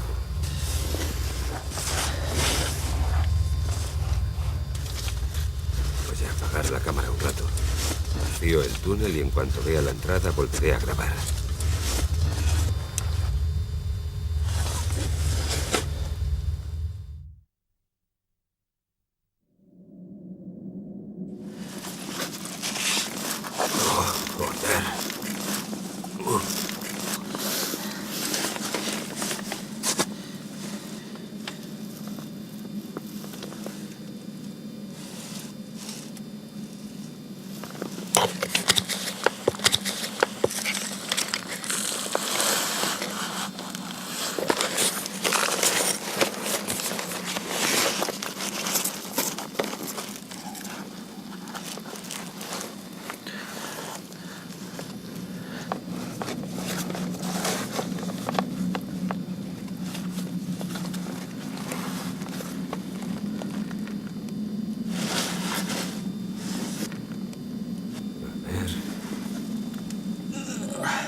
Creo que ya está.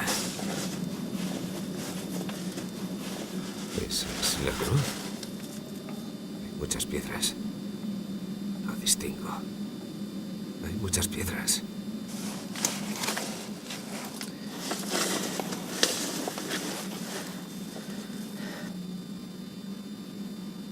Oh, oro.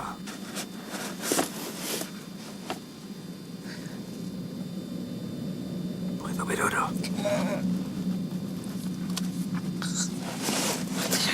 Esos son copas.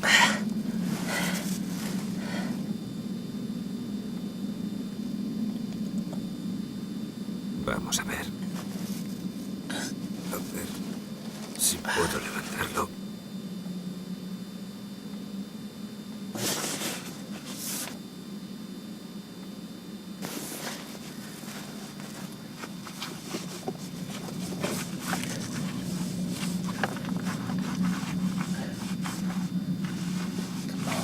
Vamos.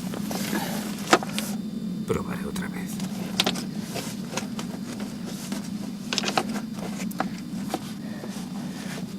Estoy intentando levantar la tela.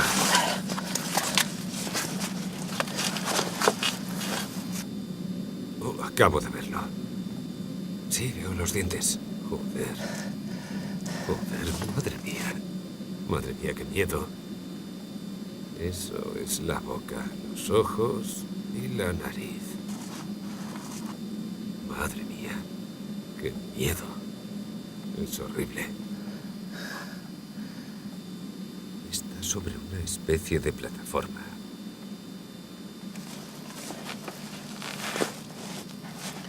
Rojiza o rosada. Oh, Dios. Joder. Vamos. Los brazos están ahí.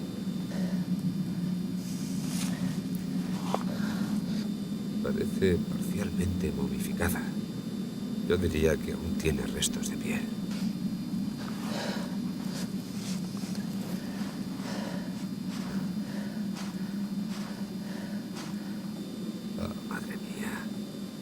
Sí. Esos son las manos, los dedos. No hay duda. Eso son los dedos. Y parece que estén cruzados, como el altar. María Magdalena.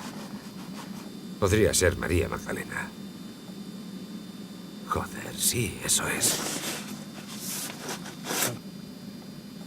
Los otros dedos son distintos. Están entrelazados. Dios. No hay duda de que son dedos. Joder.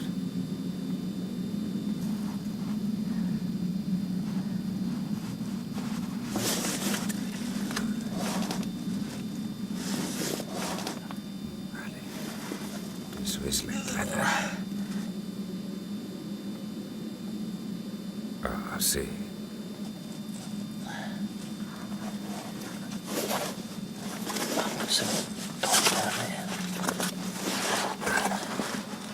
Eso es una especie de viga de madera.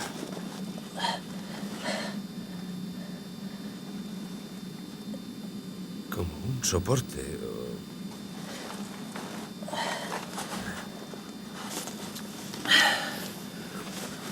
Bueno, ya está. Gracias por todo.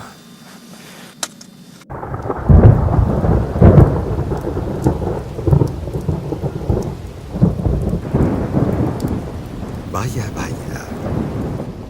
Parece muy antiguo. Es increíble. Fíjate, el cuerpo está sobre... ¿Qué es eso? Sí, parece una losa de mármol. Mármol rosa. Parece mármol. Exacto. Está sobre un mármol como una base. Sí.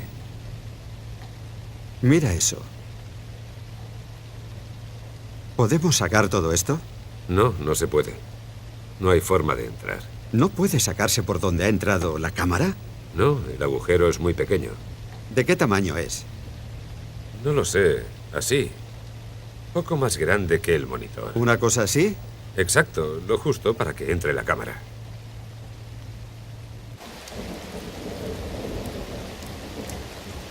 La grabación es increíble. Impresionante. Bueno, a mí me lo parece. Hay un cuerpo que está bajo el sudario. Es demasiado difícil de falsificar. Sí, puedes introducir las reliquias y podrías incluso conseguir un cuerpo que estuviera momificado. Pero ¿quién va a introducir esa enorme placa de mármol ahí? Esa tumba está en medio de la nada. Esta es mi opinión.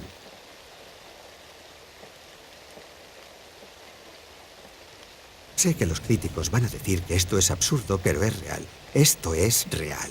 Existe. Está allí. ¿Nos están guiando? Creo que les han guiado desde el día en que iniciaron este proyecto.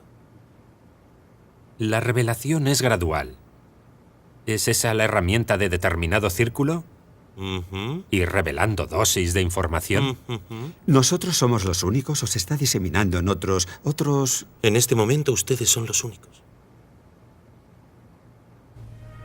Servirá para el ADN. Sí. Mira el tamaño de ese. Sí. ¿Lo estás viendo, Aarón? Sí, parece grisáceo en algunos puntos. Este es bastante grande.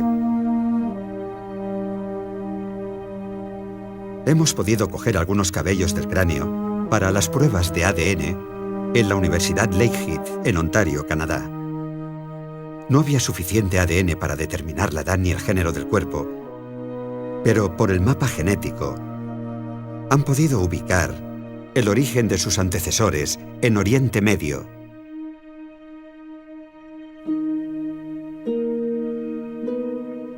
¿Quién crees que es?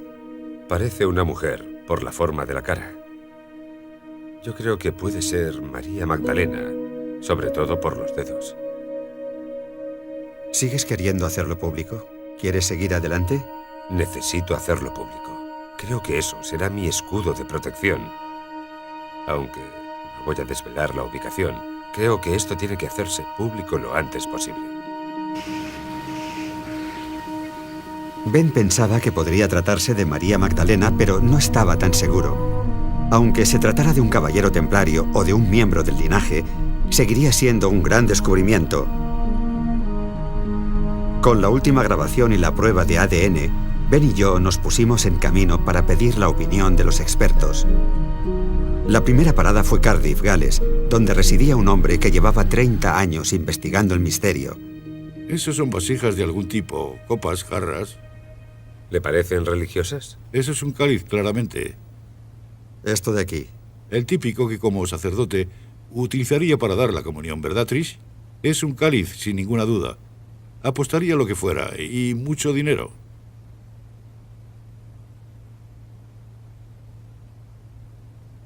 El reverendo Lionel Fanthorpe es un sacerdote anglicano fascinado por la historia del linaje y sus implicaciones.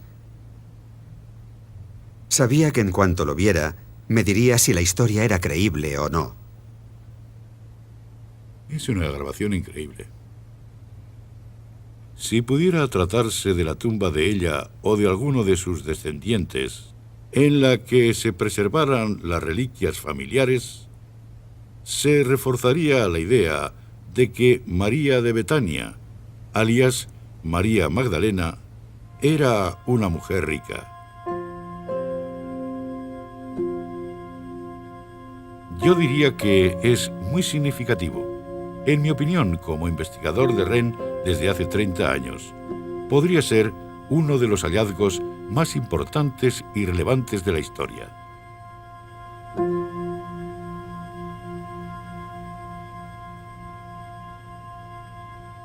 Por cómo está el cuerpo bajo el sudario, no se trata de un sepulcro común. Nuestra siguiente visita fue al Dr. Aidan Dodson en la Universidad de Bristol, Inglaterra, uno de los más prestigiosos expertos en momias que recientemente ha descubierto los restos del faraón Ramsés I. Es como una capilla ardiente, ¿no? Se podría decir que está... Eso es exactamente lo que parece. Para la gente que se acerca al cuerpo. Y el hecho de que se haya alejado del mundo exterior me hace pensar en algún tipo de veneración. Viendo las piedras de enfrente, es obvio que se han puesto ahí deliberadamente. No han dejado el cuerpo abandonado. En nuestra sala de edición de Los Ángeles, le enseñé la grabación al profesor Robert Eisenman, un catedrático de renombre mundial y la principal figura en la traducción y publicación de los manuscritos del Mar Muerto. Parece muy interesante, Bruce. Es claramente un cuerpo momificado. Pero hay que hacerse otras preguntas. Hay que hacerle la prueba del carbono 14. No es suficiente con analizar un cabello y ver si el cuerpo es de hombre o de mujer y hacer todo tipo de suposiciones en base a ello. Hay que entrar ahí, hacer la prueba del carbono 14 y ver de qué fecha data. Está muy momificado.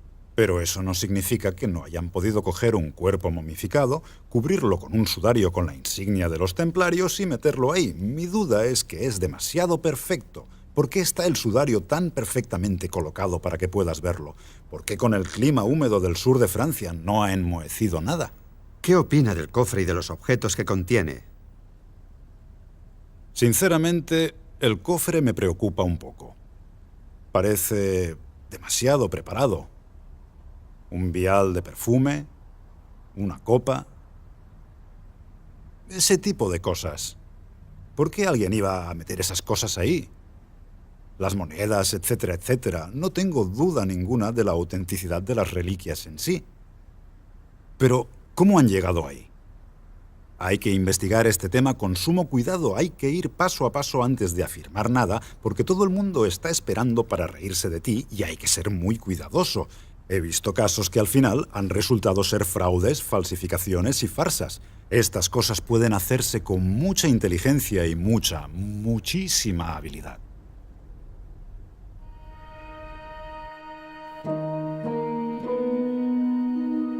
Sabía que el mundo académico iba a mostrarse muy escéptico con los hallazgos de Ben. No iba a gustarles nuestra sospecha de que María Magdalena estaba bajo ese sudario. y era obvio que iban a descalificar su arqueología de aficionado. Pero no puedo evitar pensar que es injusto. Los museos de todo el mundo están llenos de reliquias encontradas por aventureros como Ben Hammond, que se guiaron por su intuición y desenterraron sus hallazgos valiéndose únicamente de manos. ¿Por qué hay que tener un doctorado para encontrar algo relevante? Los guardianes de esos muros siempre intentarán defender su status quo. Tiene dos opciones. Pueden aceptar esto, con todas sus implicaciones, o decir que no hay suficientes pruebas y conservar sus trincheras. Pero en ese caso, se distanciarán aún más de la gente.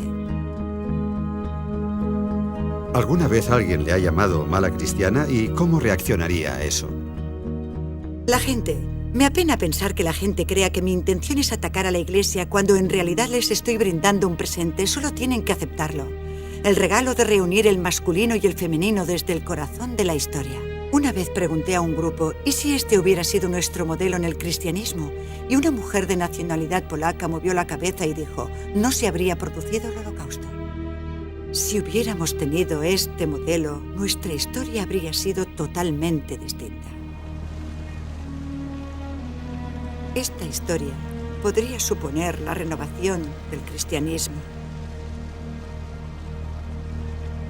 ¿Y si el segundo advenimiento fuera nuestra visión renovada de quién fue Jesús en realidad? Ahora podemos verlo de la mano de su pareja, como en esta vidriera.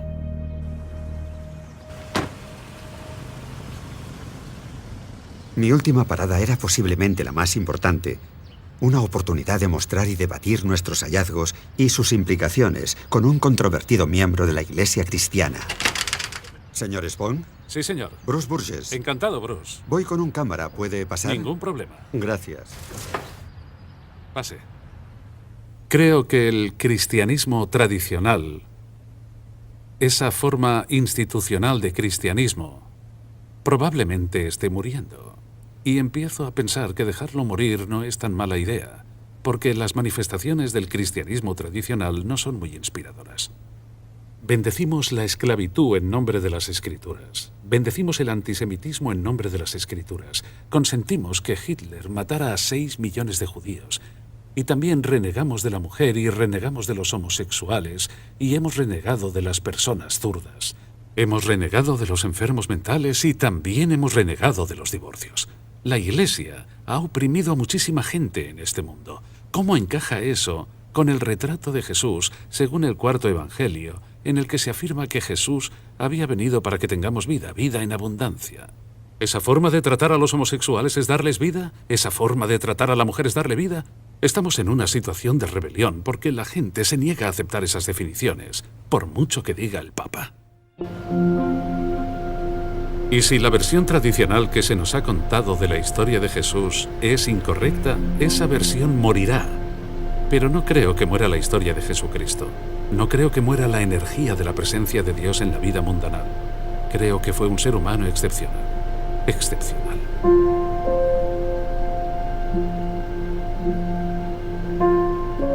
Ha sido un viaje increíble. Y creo que todos nuestros hallazgos son solo el principio. Pero estoy convencido de que Jesús y María Magdalena estaban casados. También creo que tuvieron hijos. Y pienso que María y los niños huyeron al sur de Francia, donde estoy convencido de que están enterrados. La copa y el tarro son reliquias auténticas de Jerusalén del siglo I. La tumba existe.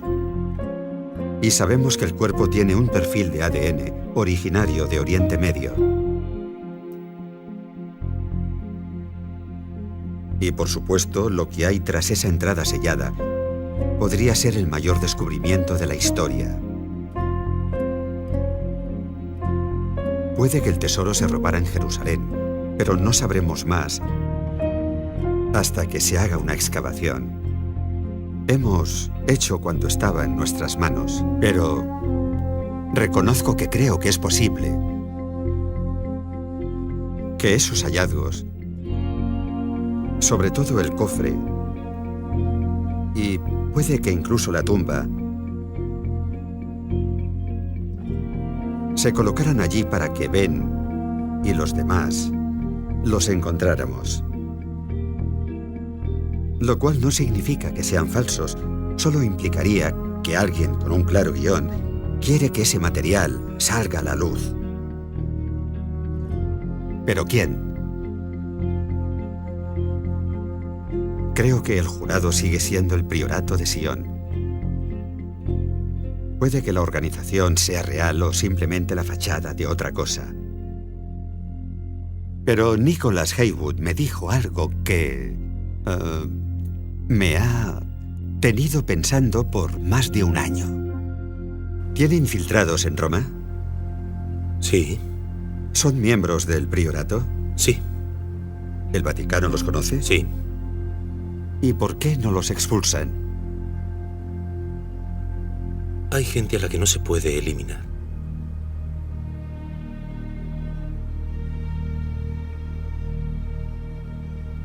¿Se puede creer y mantener la doctrina y ser miembro del Priorato de Sion?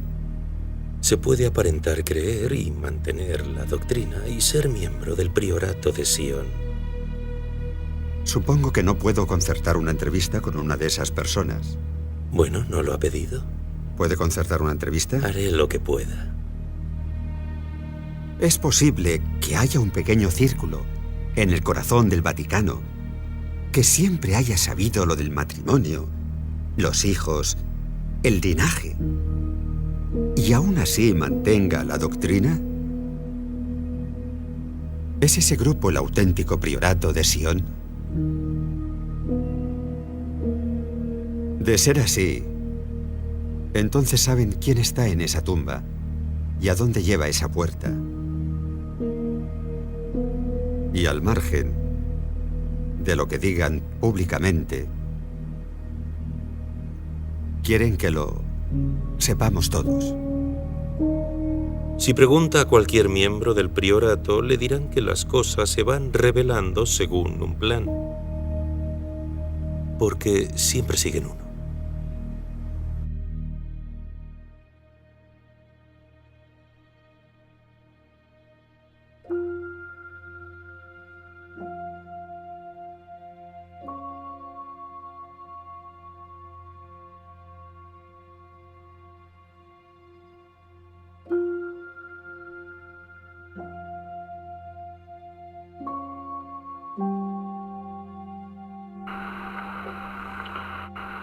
Me gustaría sugerirle, y digamos que solo estoy pensando en voz alta,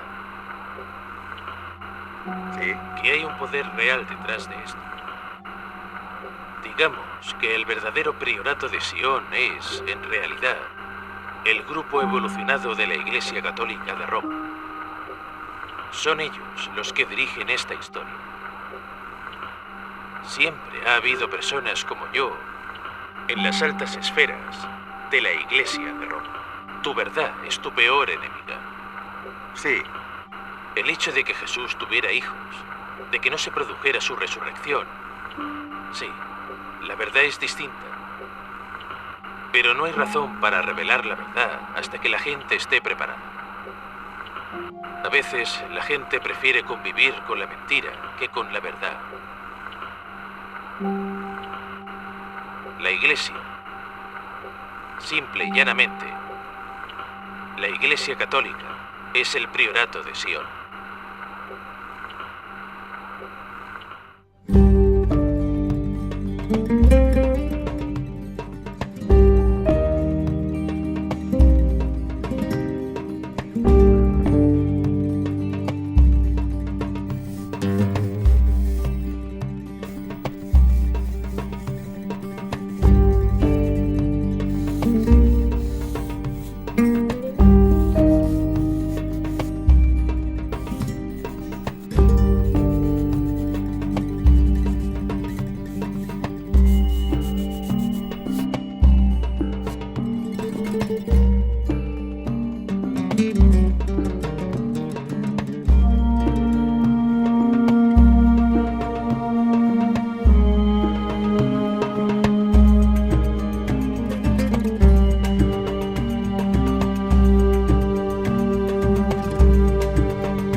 creo que Jesús estaba casado con María Magdalena. No sé si tuvieron hijos, pero... Yo creo que Jesús era un hombre y como tal pudo enamorarse de ella, así que sí me parece una posibilidad. Si estaba casado con ella, habría que preguntarse si todo lo que hemos creído hasta ahora era cierto o era una farsa. Los evangelios se escribieron siglos después. Los evangelios no son historia auténtica. Yo creo que sería algo positivo, porque acercaría al mundo actual todo el concepto de Jesús y la religión. Lo haría mucho más accesible a todas las personas. Si algún día se demostrara, no me sorprendería nada. Es una posibilidad que contemplo y con la que podría convivir. Yo vería bien que hubiera estado casado porque vino a transmitir amor. Y si se enamoró de una persona y estuvieron juntos y se quisieron, lo veo bien. Amar a alguien no es ninguna cosa mala. ¿Casado? ¿Jesús casado? Ni de coña. No me lo creo. Eso es imposible. Un disparate. Si fuera cierto, seguramente lo pondría en la Biblia. ¿Tú qué crees? Imposible. ¿Qué va? Tendría un impacto enorme en el mundo. Creo que mucha gente religiosa empezaría a plantearse lo que dice la Biblia y su forma de pensar. Yo creo que generaría mucha controversia, pero yo diría que básicamente la verdad es la que es, y la gente debería intentar averiguarla, al margen de lo que les gustaría pensar. Si Jesús y María estuvieron casados, se desmontaría el concepto de sexo tradicional según la Iglesia Católica. Habría que reescribir la historia.